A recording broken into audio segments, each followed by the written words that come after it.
Listen, I don't know who took out the chapter on manners and respect. They called Ambrosia claims to do, and they just... 10 companies control almost all of the industrial. Biggest misconception about a spiritual awakening, becoming a spiritual person, is that it's all sunshine and rainbows and happiness and... This is how to hack the matrix to get whatever you want out of life. Step 1, know exactly what you want. Step 2, you need to find a quiet place where you won't be bothered by kids, other people, animals, anything. You need to be able to relax, okay? So to relax, we're going to do the LOB technique. LOB stands for longer out breath, to get your brain into an alpha or even theta delta brainwave state to help you impress your subconscious mind. For example, you could breathe in for 4 counts and exhale for 5 counts. You're going to do that for 3 to 5 minutes. Now that you're relaxed, you need to feel into your energy body, okay? So you can tie your shoes or even feel yourself putting on your favorite outfit. You really want to get a sense of your chest, your arms, your legs, your head, in your mind, in your imagination. Now that you've felt into your energy body, you need to build your scene around you, a scene that comes after the fulfillment of your desire. So after you get the car, after you have the relationship, think a couple days or even a week later. Maybe you're telling a friend or a loved one about it and seeing them empathize with your joy. This is crucial. Do not imagine the moment it happens. Go past the point of fulfillment. Also, keep it short, okay? I'm talking 5 to 15 seconds tops. You want to be able to repeat it because repetition impresses the subconscious mind. And as you repeat, you add more sensory vividness. What are you hearing, smelling, tasting, touching? And you're adding more sense of fulfillment. Whatever that means to you, it could be ecstasy, relief, peace, relaxation. Now, this step is the secret most people won't tell you. So we're going to decouple the feeling from the scene. So you repeat that scene until you reach a peak of feeling. And once you reach that peak, you drop the scene and hold it for at least 30 seconds, okay? You're going to get lost in this feeling. It's going to feel like a long time, but this is really super impressing the subconscious to get you what you want as fast, quickly, easily, effortlessly as possible. Yo, that is so cool. He literally gave us the rule book on what to follow. Hey, are you gonna do this? Welcome back, goons. You're watching Explore the Weird. We got more creepy, strange For You page content. Let's get right into it.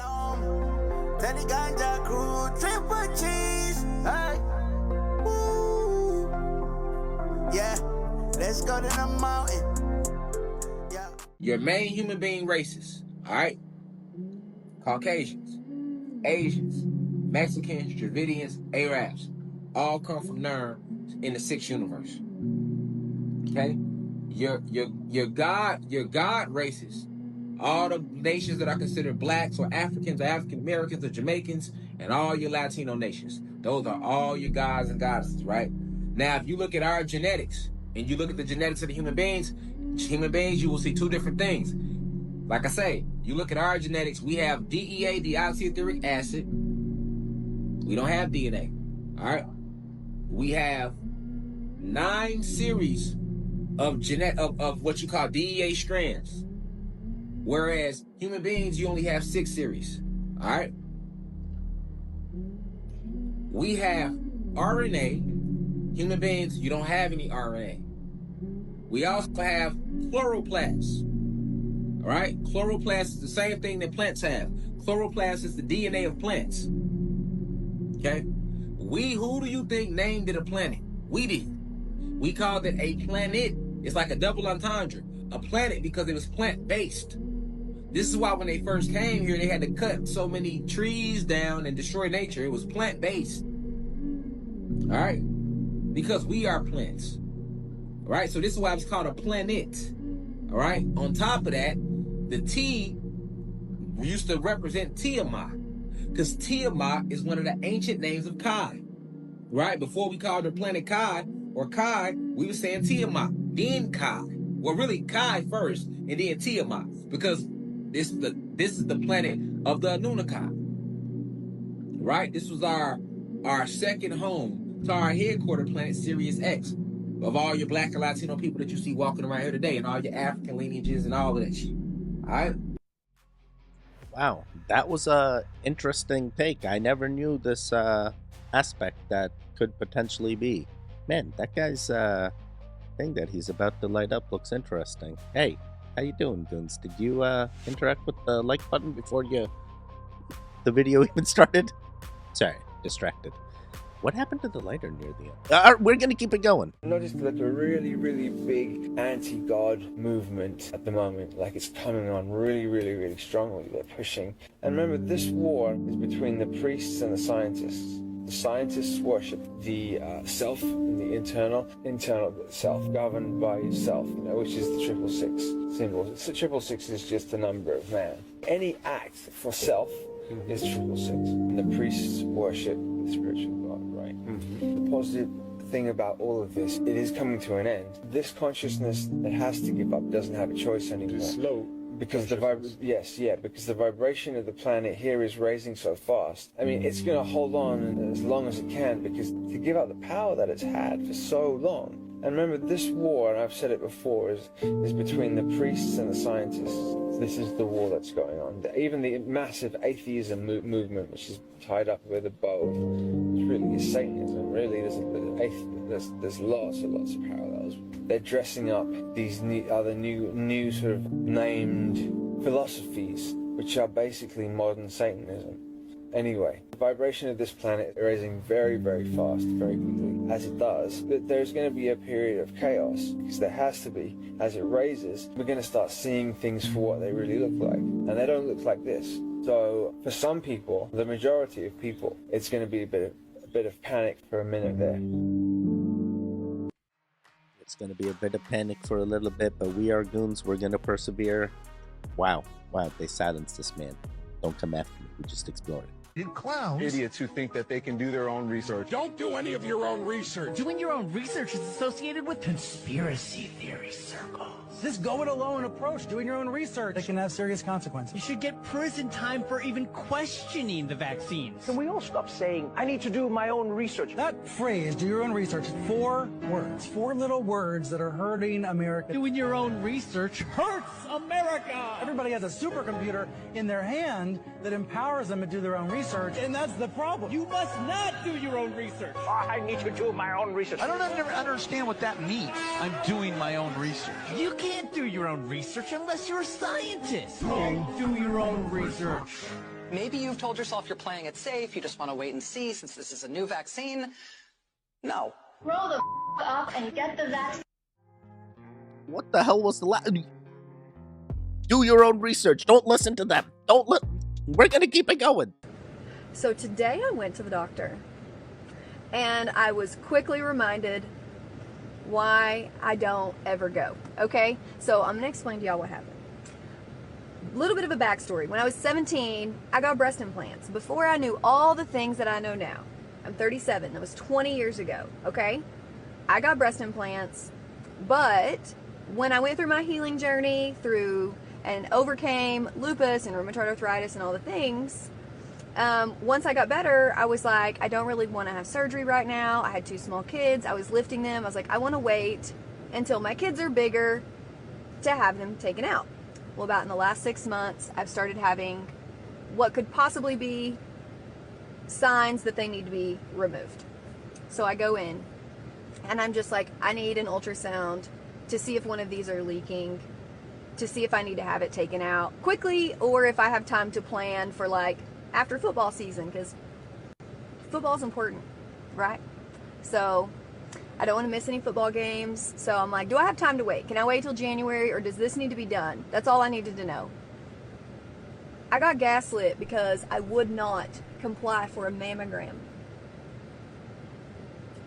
I'm 37 with no family history of breast cancer, and she was refusing to do an ultrasound because I would not do a mammogram. She says, I'm going to have to talk to the medical director. So she steps out of the room and she comes back and she said, I have to inform you that if you opt out of a mammogram, there's no way that we can tell you if you have breast cancer or not. And if you do have cancer and we do not find it, it is out of our hands. And I said, well, good thing it's in the Lord's hands, because that's probably the best place for it to be. Right? So then the conversation proceeds. I'm trying to be nice. She was an elderly lady. She's just been drinking the Kool-Aid for a long time. So I'm just trying to get through this appointment. I'm just trying to get an order for an ultrasound. Like, that's all I want. I don't want anything else. And she says, well, we should put difficult out beside your name. And I looked at her and I said, ma'am, you can call me whatever you want, but don't you ever call me compliant. So I want to add a little context to this. So if an ultrasound can tell you what if an implant is leaking, why would you go squeezing on an implant that is possibly already ruptured? Make that make sense. Also, if you can do 1 test instead of 2 and avoid the one that has extremely high levels of radiation, which increase the risk of cancer that you're supposedly trying to detect through a mammogram that doesn't even work that well to detect cancer, why would you not just do the one that emits less radiation that is just as, if not more effective than the other? Because she said it's policy. And I said, no, man, that's preference. And that is not the same thing. The issue is here, this woman thought that she could get what she wanted from the healthcare system, but that's not how it works. The healthcare system tells you what they need from you in order to get the things that you want. Yeah, get through all these steps and then you can get the thing. Hey, unfortunately, that is the fault of the system and not necessarily the staff that is working there. They're just doing their jobs. They can't do it. They know you want the thing, but they can't give you the thing. Hey, I'm gonna keep it going. Biggest misconception about a spiritual awakening and becoming a spiritual person is that it's all sunshine and rainbows and happiness and peace and love and dancing in crowds and all that stuff. It's absolute bullshit. You have to literally go through hell to get to heaven. You have to go through the dark night of the soul. You have to go through the failures, the heartbreaks, the lessons, the people that you need to leave behind. There's so much shit that you have to crawl through in order to get to your highest self. Living in heaven is simply a euphemism for living in your highest self. Living in hell is a euphemism for living in your lowest self. So you have to go through hell to get to heaven. Unfortunately, this is how the path is. So if you're looking at this path from the other side, just thinking it's all sunshine and rainbows, is absolute bullshit. This is the hardest thing that you could ever go through. And if you are in this path, if you are walking the path right now, and you're going through all these unfortunate circumstances, all these lessons, all these heartbreaks, all these failures, just know that it will get better. All you're doing right now is you're learning lessons in order to become the highest version of yourself. You have to go through hell to get to heaven. And I promise you, if you stay along that path, you will get there. Peace and love. Not every journey is going to be hard, but some journeys are hard and you goons are going through it maybe. Hey, it's going to get better. 12 reasons why 88% of Americans are metabolically unhealthy. 10 companies control almost all of the industrial food we eat. 70% of our crops are genetically modified. 4 meat packers control 80% of the meat we consume. They undercharge the rancher and overcharge you. A majority of doctors are illegal drug dealers that overprescribe medication rather than getting to the root cause of an illness. Pharmaceutical companies control our seed supply, aka our food supply. We broke the backs of our small farmers and incentivized commercial farming. We demonize saturated fat, which we've eaten for thousands of years, and replace it with processed grains and sugars. The average American eats 130 pounds of sugar a year. We replace natural cooking fats with industrial vegetable oils made in a factory. We're told that fake plant commodities like Beyond Meat are a healthier source than pure animal protein. And lastly, you've probably never met the one person who's actually incentivized to provide you with the best quality food possible. Your local farmer. Love the local farmers. Thank you, local farmers. So hopefully your seeds are not from the same. I'm gonna keep it going. I see this article. Doctor shares horrifying scan of patient's leg filled with parasites after they ate undercooked pork. Here's the picture of the CT scan of that patient from the ER in Florida. Estimated 50 million people worldwide are infected each year, resulting in 50,000 deaths. I had no idea. Basically, this is all just fancy words for a tapeworm infection. Humans become infected with the tapeworm that is found in undercooked pork, salmon, raw produce. You should be parasite cleansing 3 to 4 times a year. It is so easy to catch a tapeworm, roundworm, flatworm. Just a parasite in general is super easy. But this is wild.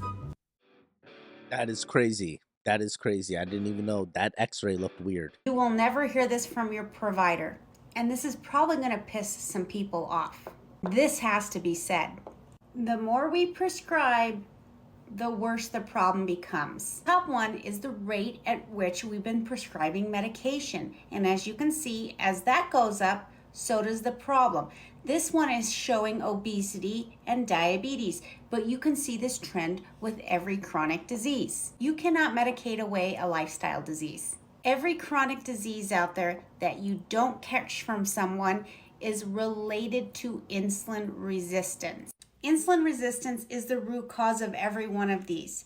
Problem is, what we do is we throw this at it and we simply go after the symptom, not the root cause. Don't they go after the root cause? Well, if it doesn't make sense, it makes dollars. Yeah, they don't go after the root cause because it's easier to keep you a patient, keep you paying. They never cured any.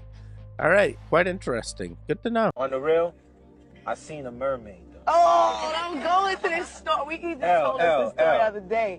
See, our music touch everybody. All right, listen, mermaids, right? Listen, fish. I'm gonna tell you this story. Cause I'm from Haiti. Now, mind you, you know what he left Haiti when he was 7 years old, right? No, I didn't leave when I was. Okay, how old were you? I was 8. Okay, my bad. I'm sorry. 8. Okay, so when you're 8 years old, you know, like, you remember things. Like, I remember my grandmother's house being 20 times bigger than it was. But go ahead, Yo, we was in the backyard, you know, and then where we lived, they had the beach. You know what I'm saying? In the back. And then I was just sitting, because I was always a kid that was just weird, you know? So I was just to myself in the back, just kicking up. And then I seen this lady, you know, and then I just seen the face. So I thought it was somebody, like, in the water, like, you know, like swimming. Yeah. And she was like, hey. She was like, hey, little boy. No, hey, little fella. That's what she said. No, but I'm saying boy, fella, it's the same thing. Don't play me. That's just, I'm just she trying to get said it in Creole. I'm just trying to get a word for word. If I said in Creole, y'all ain't gonna understand. Right, so man, she didn't say, hey, little She was fella. a Haitian mermaid. She was a Haitian mermaid. What the heck? Yo, my wife's gonna be so happy. She loves aquafarium stuff. All right, interesting. I want to talk about neurodivergent pretty girls. Specifically, neurodivergent pretty girls that didn't know they were pretty because they were neuro-fucking-divergent. Because unlike former pretty girls that automatically assume that they can do no wrong and like tend to expect the world to hand favors to them, when you are neurodivergent, you know the world is not catered to you. Like, genuinely, my whole life I thought I was ugly because boys didn't come up to me. I was never approached. It genuinely never dawned on me that my social skills or lack thereof could contribute to why people didn't like me. I thought it was because I was ugly. Yeah, no. Cause what and why? And it honestly feels weird for me to even sit here and say that I'm pretty, especially with me looking like a hot mess right now, but it wasn't until I was interviewing with this casting producer for a reality TV show and they said, you're obviously pretty, how does that affect your relationship with women? Come again? You know how many times people have said to me like, oh, I misjudged you, or I thought you just assumed you're better than everyone else. Like, do you have any idea how overwhelming everything? I feel sorry for the people that are suffering this syndrome, I guess. Hopefully you get the help that you need. Company called Ambrosia claims to do, and they just opened a new facility right here in the Houston area. Rekha Mudaraj spoke to the founder to find out how young blood works. It's a controversial startup. Ambrosia is the brainchild of Dr. Jesse Karmazin, and right now there are 5 clinics located across the U.S.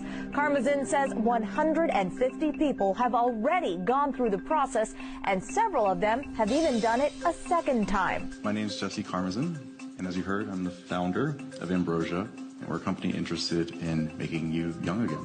Dr. Jesse Karmazin believes the fountain of youth is filled with blood, young blood, preferably that of a person under the age of 25. We know that as you get older, your stem cells aren't replicating as well as when you were young. And this leads to most illnesses. He explained the science behind it during the Superhuman Summit in 2017. And when they were sewn together, he found that the old mouse, which received the blood of the young mouse, became young again. So its gray hair turned black. It could remember mazes better. Its heart pumped better. In fact, in every way, it became young again.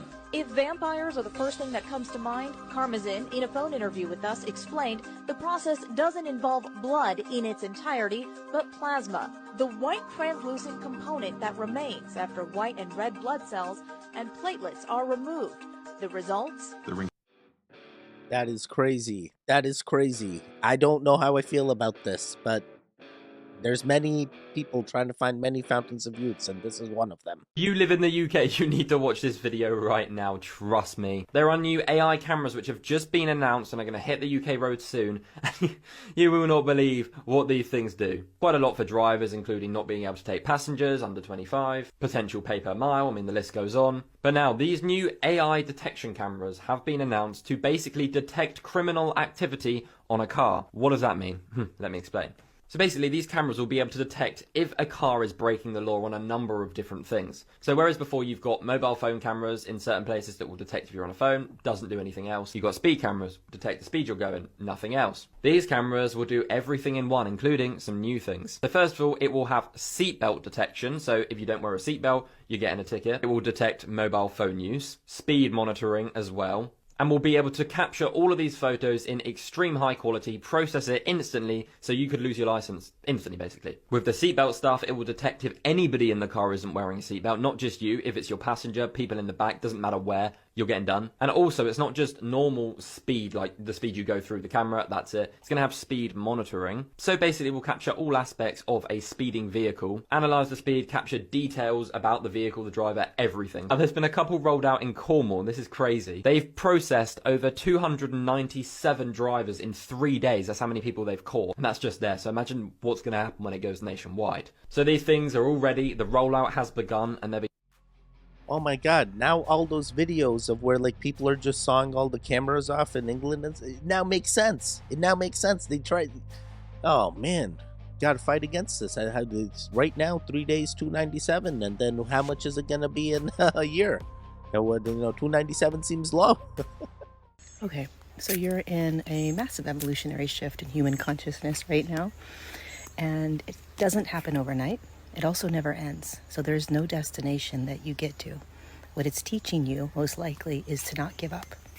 That no matter how long, quote unquote, long it takes, how hard it is right now, how you want to give up, you don't think you're going to get there, wherever there is. First of all, there is no destination, but don't give up on where you're going. Don't give up on what you're moving towards. Don't give up on who you know you are. Don't give up on it. Don't give up on it. We are in a massive, massive restructuring of our planet, and also deprogramming ourselves from intense mind control on a level that we would be shocked at. Okay, and so it takes a while to deprogram yourself from the mind and believing the mind as you. The thoughts, the beliefs, the behaviors, all right? So be gentle with yourself, be patient with yourself. Just don't give up. Don't give up on where you're going.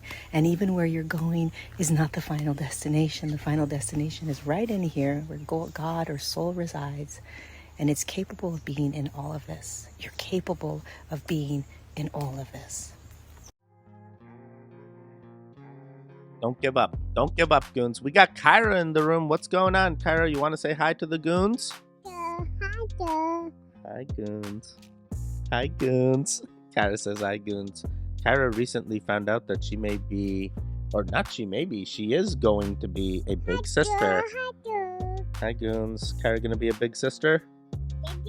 I don't have words for what I'm about to describe, what we found in Amber, because this literally defies all history. This is some sort of fossil in Amber that we found yesterday on our live stream, and it's unlike anything we've ever seen before. It seems, I don't know if you can make sense of it on the camera, so take your time and look at it, but it seems like some sort of thing emitting a bunch of little seed pods that are just flowing throughout the piece, and this piece is absolutely full of them. And I don't know what it is, but it looks like the monster from the Princess Mononoke movies in some weird way. And even some of these pieces move, like that one right in the middle. Watch this guy tumbles. Whatever it is in there, it's still moving. And there is no words to describe what this is. This is an amber fossil unlike anything we've ever found before. And we're gonna explore it a little more deeply under the 60x microscope and see what this is, because honestly, I've never seen anything like this before. That's the center of it right there. It looks like all these little drops are coming out of this thing. They're covered in, each one has a bubble, each one looks like a little corporalite, and then I don't know if it's animal or plant, because it looks like it has two little sprouting leaves right here, but then once you move out, you see that they're just everywhere. These things are everywhere. I didn't like any of that. Is the amber fossil thing still moving? Why is there space in there? Why didn't it just get around it? What was this object? Is this just like a pine cone that was just placed in there? It makes you think. So I saw a post talking about a TED Talk that just really spoke to me, and I kind of just want to share it real quick. General idea is that things are born or hatched knowing exactly what it needs to do to survive. So for example, a giraffe, it comes out the womb and it can immediately start walking and it knows to follow its mom. Or a fish, for example, it comes out of the egg, or if it's born via live birth, it knows exactly as soon as it's born to go somewhere hide, and it goes and hides. Or a reptile, for example, it comes out of the egg and it doesn't need a parent. It knows exactly what to do. It knows how to go hunting. It knows how to, like, it comes out the womb knowing what it needs to do to survive. And what's so special about this is because in humans, the very first thing that we do the second we're born is ask for help. We cry, because that is how we're going to survive. We're not going to survive without help from other people. I mean, think of all the things that you have in your life or will have or whatever that you could not have acquired on your own. You need, as a human, you need other people to be successful. And I'm not just talking about material things like, oh, I wouldn't have a phone if someone didn't manufacture it. I'm talking about just in general. It's in your nature to ask for help. If something is wrong, you just ask somebody to help, because it's also in their nature to help you, because that is how humans have gotten so far in the first place. So anyways, yeah, good TED Talk, good message. Ask for help when you need it. There's nothing wrong. I agree. There's nothing wrong with asking for help. I ask for help all the time. Sometimes people don't help. Sometimes people don't help. And then the roadblock just clears itself.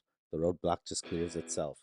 Okay. Listen, I don't know who took out the chapter on manners and respect and replaced it with self-entitlement, but the way some of these kids talk to adults today is bananas. Like, I know you're speaking English, but I don't know what half of you are even saying. The only thing I do know is the tone is constant disrespect, and somebody needs to say something, so look. Now, I know a lot of you grew up on the social media era, so it's not entirely your fault, but let me be the first to tell you, none of this is real. This is all fake. You're gonna wake up one day and realize that the years are gonna go by like this, and all that cute shit that used to pull is no longer going to be cute, because you're going to be 27 with a real job, with a real adult boss, and when that boss gives you constructive criticism, you're going to play this victim card because that's what you learned on social media and think everybody's out to get you, but you're going to soon realize that nobody likes or respects that kind of behavior, because that is not how the real world works. So do yourself a favor and start treating people with respect, because you'll be shocked to know that that's a two-way street. Hold doors for people that can't open it for themselves, and instead of making fun of people, see if they need help, because one day you're going to need help, and if you continue to act the way you are, I promise you nobody will be there.